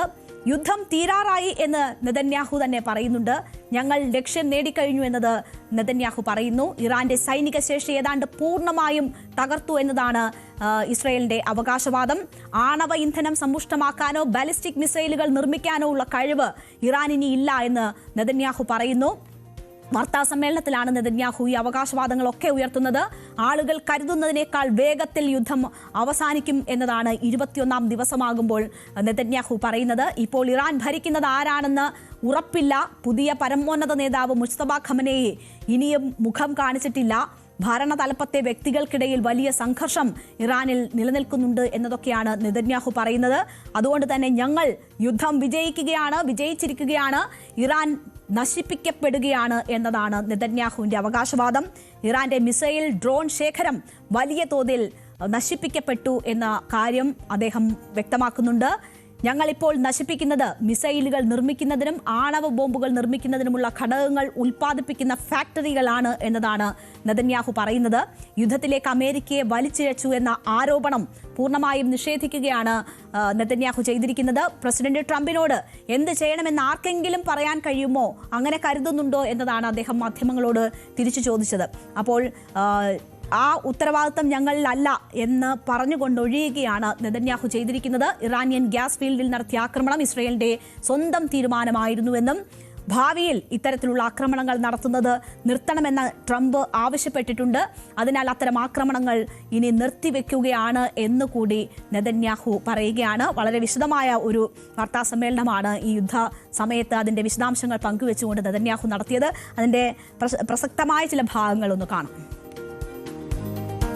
Israel acted alone against the Slawiya gas compound. Fact number 2, President Trump asked us to hold off on future attacks, and we're holding out. We are winning, and Iran is being decimated. Iran's missile and drone arsenal is being massively degraded and will be destroyed. Hundreds of their launchers have been destroyed. Their stockpiles of missiles are being hit hard, and so are the industries that produce them. That's important. In Rising Line, we destroyed missiles and we destroyed a lot of the nuclear infrastructure. But what we're destroying now are the factories that produce the components to make these missiles and to make the nuclear weapons that they're trying to produce. We're wiping out their industrial base in a way that we didn't do before. Iran's air defenses have been rendered useless. Their navy is lying at the bottom of the sea. Today we hit the other part of their navy in the Caspian Sea. Their air force is nearly destroyed. അപ്പോൾ യുദ്ധം വിജയിച്ചിരിക്കുന്നു എന്നതാണ് നെതന്യാഹുവിന്റെ അവകാശവാദം. ഇതുപോലെയുള്ള അവകാശവാദം നേരത്തെ ട്രംപും ഉന്നയിച്ചിരുന്നതാണ്. Trump കഴിഞ്ഞ ദിവസം പറഞ്ഞത് ഈ ആക്രമണം, ഇറാനെതിരെ നടത്തിയ ആക്രമണത്തെ ട്രംപ് ഉപമിച്ചത് പേൾ ഹാർബറിനോട് ആണ്. അത് വലിയ വിവാദവും ചർച്ചയുമാകുന്ന ഒരു ദിവസം കൂടിയാണ് ഇന്ന്. US ഇസ്രായേൽ സംയുക്ത സൈന്യം ഇറാനെ ആക്രമിച്ചതുമായി ബന്ധപ്പെട്ട് മാധ്യമങ്ങൾ ചോദിച്ച ചോദ്യത്തിനാണ് 1941 പേൾ ഹാർബർ ആക്രമണത്തെ പരാമർശിച്ച് അമേരിക്കൻ പ്രസിഡന്റ് ഡൊണാൾഡ് ട്രംപ് സംസാരിച്ചത്. ജപ്പാൻ പ്രധാനമന്ത്രി സനെ തകായിച്ചിയുമൊത്തുള്ള വാർത്താ സമ്മേളനത്തിനിടെയായിരുന്നു ട്രംപിന്റെ ഈ പരാമർശം വരുന്നത്. ഇറാനെ ആക്രമിക്കുന്ന കാര്യം എന്തുകൊണ്ട് സഖ്യകക്ഷികളെ അമേരിക്ക അറിയിച്ചില്ല എന്ന് ഒരു ജാപ്പനീസ് മാധ്യമ പ്രവർത്തകൻ ട്രംപിനോട് ചോദിച്ചു. അതിനോട് പ്രതികരിക്കുമ്പോഴായിരുന്നു അദ്ദേഹം ഈ കാരണം പറഞ്ഞത്. അതൊരു സർപ്രൈസ് അറ്റാക്ക് ആയിരുന്നു, അങ്ങനെ ഒരു സർപ്രൈസ് ഞങ്ങൾക്ക് നൽകണമായിരുന്നു. സർപ്രൈസിനെ കുറിച്ച് ജപ്പാനേക്കാൾ നന്നായി മറ്റാർക്കാണ് അറിയാൻ പറ്റുന്നത്? നിങ്ങൾ എന്തുകൊണ്ടാണ് പേൾ ഹാർബറിനെ കുറിച്ച് പറയാതിരുന്നത് എന്ന് ചിരിച്ചുകൊണ്ട് ട്രംപ് ചോദിക്കുന്നു. അപ്പോൾ ഞങ്ങളെക്കാൾ സർപ്രൈസിൽ വിശ്വസിക്കുന്നവരല്ലേ നിങ്ങൾ എന്നായിരുന്നു ട്രംപിന്റെ ചോദ്യം. എന്തായാലും ജപ്പാന്റെ 1941 ഡിസംബർ 7-നാണ് പേൾ ഹാർബറിലുള്ള US നാവിക താവളം ജപ്പാൻ ആക്രമിക്കുന്നത്. 2390 അമേരിക്കക്കാരുടെ ജീവനെടുത്ത ആക്രമണമാണ്. അതിന് പിന്നാലെയാണ് അമേരിക്ക ജപ്പാനുമായി യുദ്ധം പ്രഖ്യാപിക്കുന്നത്. ഇതാണ് പിന്നീട് രണ്ടാം ലോക യുദ്ധത്തിലേക്ക് നയിച്ചത്. 1945-ൽ അമേരിക്ക ജപ്പാനിലെ ഹിരോഷിമയിലും നാഗസാക്കിയിലും ആറ്റം ബോംബ് വർഷിച്ചു. തുടർന്ന് 1951 സെപ്റ്റംബറിൽ ഇരു രാജ്യങ്ങളും സമാധാന കരാറിൽ ഒപ്പിട്ടതോടെയാണ് യുദ്ധം അവസാനിക്കുന്നതിന്. അതിനുശേഷം ഇരു രാജ്യങ്ങളും സഖ്യകക്ഷികളായി തുടരുകയാണ്. ഫെബ്രുവരി 28-ന് ഇറാനിൽ നടന്ന ആക്രമണങ്ങൾക്ക് ശേഷം ട്രംപിനെ കാണാനെത്തുന്ന ആദ്യത്തെ സഖ്യകക്ഷി നേതാക്കളിൽ ഒരാളാണ് തകേച്ചി. അതിനാൽ തന്നെ ഈ കൂടിക്കാഴ്ചയ്ക്ക് വലിയ പ്രാധാന്യമുണ്ടായിരുന്നു. ആ സാഹചര്യത്തിലാണ് ആ ഒരു ചരിത്ര സംഭവം അസ്വസ്ഥതകൾ സൃഷ്ടിക്കുന്ന തരത്തിൽ ട്രംപ് ഉപയോഗിക്കുന്നത്. അത് തകേച്ചിയോട് അത് തമാശയായി പറഞ്ഞിട്ട് ട്രംപ് തിരിച്ചു ചോദിക്കുന്നുണ്ട്. പക്ഷേ അവർ അസ്വസ്ഥപ്പെടുന്നത് കാണാമായിരുന്നു. അതുമായി ബന്ധപ്പെട്ടുള്ള ചർച്ചകൾ ഇപ്പോൾ നടന്നുകൊണ്ടിരിക്കുകയാണ്. അനവസരത്തിലുള്ള ഒരു പ്രതികരണം ട്രംപ് നടത്തി എന്ന നിലയിലാണ് അതിനെ കാണുന്നത്. രണ്ടാം ലോക മഹായുദ്ധത്തിലേക്ക് വരെ നയിച്ച ഒരു സംഭവമായി ഇപ്പോഴത്തെ ഈ ആക്രമണത്തെ ഉപമിക്കുന്ന ട്രംപ് എന്താണ് ഉദ്ദേശിക്കുന്നത് എന്ന തരത്തിലുള്ള വലിയ ഭീതിതമായ കാര്യവും അതിൽ നിലനിൽക്കുന്നുണ്ട്. എന്തായാലും ഇത് വലിയ ചർച്ചയായി കഴിഞ്ഞിരിക്കുന്നു എന്നതാണ് ഒരു സാഹചര്യം. എന്തായാലും തന്ത്രപ്രധാന നേതാക്കളെ വധിച്ച് യുദ്ധം മറ്റൊരു തലത്തിൽ എത്തിക്കുകയാണ് അമേരിക്കയും ഇസ്രയേലും. ഇപ്പോൾ ഏതെങ്കിലും മുതിർന്ന ഇറാൻ ഉദ്യോഗസ്ഥനെ വേട്ടയാടാനും തടയാനുമൊക്കെ IDF-ന് വലിയ അധികാരമാണ് ഇസ്രയേൽ നൽകിയിരിക്കുന്നത്. അതിന് ആരുമായും ആലോചിക്കേണ്ടുന്ന കാര്യം പോലും IDF-ന് ഇല്ല എന്നതാണ് സൂചിപ്പിച്ചിട്ടുള്ളത്. ഇത് യുദ്ധത്തിന്റെ സ്വഭാവം തന്നെ മാറ്റുന്നുണ്ട്. അതാണ് ഈ അടുത്തടുത്ത ദിവസങ്ങളിൽ ഏറ്റവും തന്ത്രപ്രധാനമായ വ്യക്തികളെ തന്നെ ലക്ഷ്യമിട്ട് നടക്കുന്ന ഈ ആക്രമണം. ഇനി സൈനികർ മാത്രമല്ല, നേതാക്കളും നേരിട്ടുള്ള ലക്ഷ്യങ്ങളായി മാറുന്നു എന്നതിന്റെ സൂചനകൾ തന്നെയാണ് വരുന്നത്. ഈ രീതിയിലുള്ള നീക്കങ്ങൾ യുദ്ധത്തെ കൂടുതൽ അപകടകരമാക്കുന്ന ഘട്ടത്തിലേക്ക് നയിക്കുന്നു എന്നതാണ് മനസ്സിലാകുന്നത്. ഇതിനിടയിൽ കരയുദ്ധത്തിന്റെ സൂചന കൂടി നെതന്യാഹു നൽകുന്നു. അപ്പോൾ ഇറാന്റെ ഭാഗത്ത് നിന്ന് കീഴടങ്ങില്ല, പ്രതികാരം ചെയ്യും, രക്തത്തിന് ഓരോ തുള്ളി രക്തത്തിനും ഞങ്ങൾ പകരം ചോദിക്കുമെന്ന മറു ഭീഷണി കൂടി വരുമ്പോൾ 21ാം ദിവസവും ഈ യുദ്ധം കടുക്കുന്നു എന്നതിന്റെ സൂചനകൾ തന്നെയാണുള്ളത്. അശാന്തി പടർന്നുകൊണ്ടിരിക്കുകയാണ്. അതിലൊരു ശമനവും വന്നിട്ടില്ല.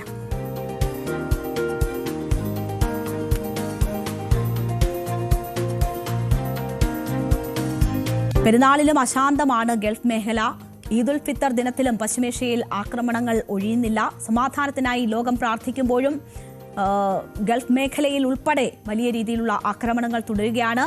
സൗദിയിലും UAE-യിലും ഇറാൻ ആക്രമണമുണ്ടായി. ഇറാൻ ആക്രമണത്തിൽ ഇസ്രയേലിലെ ഹൈഫ എണ്ണ ശുദ്ധീകരണശാലയിൽ തീപിടുത്തമുണ്ടായി. ഊർജ്ജ മേഖലകളിൽ ആക്രമണം നടത്തില്ലെന്ന് ഇസ്രയേൽ പ്രധാനമന്ത്രി ബെഞ്ചമിൻ നെതന്യാഹു വ്യക്തമാക്കിയത് ആശ്വാസമാണെങ്കിലും ഗൾഫ് മേഖലയിൽ തന്ത്രപ്രധാന ഇടങ്ങൾ ലക്ഷ്യമിട്ട് തന്നെ ആക്രമണങ്ങൾ ഉണ്ടായി എന്നതാണ് കാണുന്നത്. എന്തായാലും പെരുന്നാൾ ദിനത്തിലും ഗൾഫ് മേഖല അശാന്തിയിലാണ്.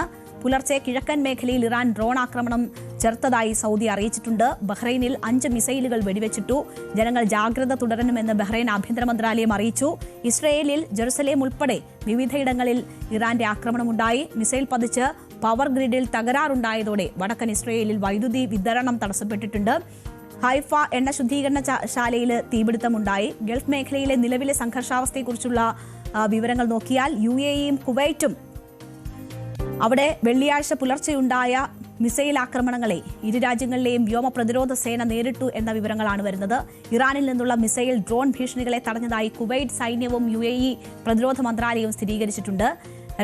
സൗദിയിൽ കിഴക്കൻ മേഖലയിൽ 10ഉം വടക്കൻ മേഖലയിൽ 1ഉം ഉൾപ്പെടെ ആകെ 11 ഡ്രോണുകൾ വെടിവെച്ചിട്ടതായി പ്രതിരോധ മന്ത്രാലയം അറിയിക്കുന്നു. ബഹ്റൈനിൽ സംഘർഷം തുടങ്ങിയത് മുതൽ ഇതുവരെ 141 മിസൈലുകളും 242 ഡ്രോണുകളും തകർത്തതായി ബഹ്റൈൻ ഡിഫൻസ് ഫോഴ്സ് റിപ്പോർട്ട് ചെയ്തിട്ടുണ്ട്. സൗദി കിഴക്കൻ പ്രവിശ്യയിലെ തന്ത്രപ്രധാന മേഖലകൾ ലക്ഷ്യമിട്ട് ഡ്രോണുകൾ എത്തി. സൗദി പ്രതിരോധ സേന ഇവ ആകാശത്ത് തന്നെ വെടിവെച്ചിട്ടു. മേഖലയിലെ സുരക്ഷാ ക്രമീകരണങ്ങൾ ശക്തമാക്കിയിട്ടുണ്ട്. വാണിജ്യ സ്ഥാപനങ്ങളുടെ മറവിൽ ലബനൻ, ഇറാൻ എന്നിവിടങ്ങളിലെ ഹിസ്ബുള്ള ശൃംഖലകൾക്കായി പ്രവർത്തിച്ച 5 പേരെയാണ് UAE സ്റ്റേറ്റ് സെക്യൂരിറ്റി അതോറിറ്റി പിടികൂടിയത്.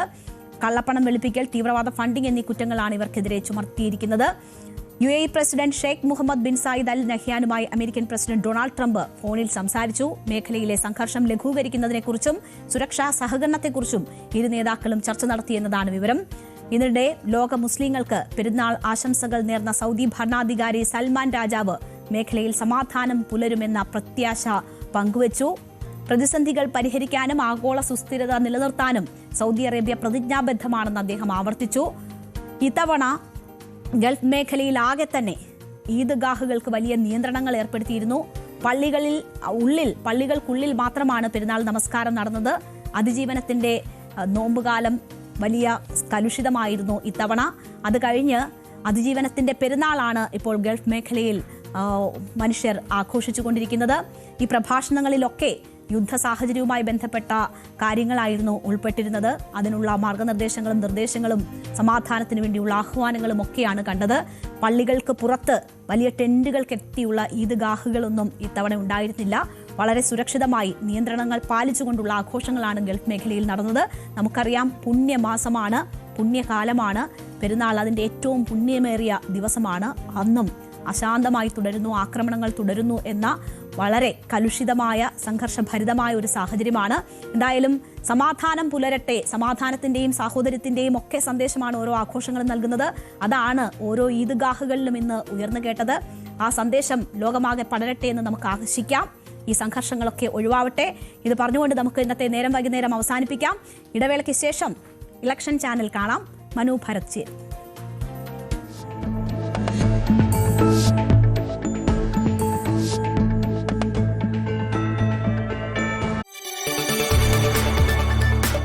കൂടുതൽ വാർത്തകൾക്ക് News 18 Keralam YouTube channel subscribe ചെയ്യുക.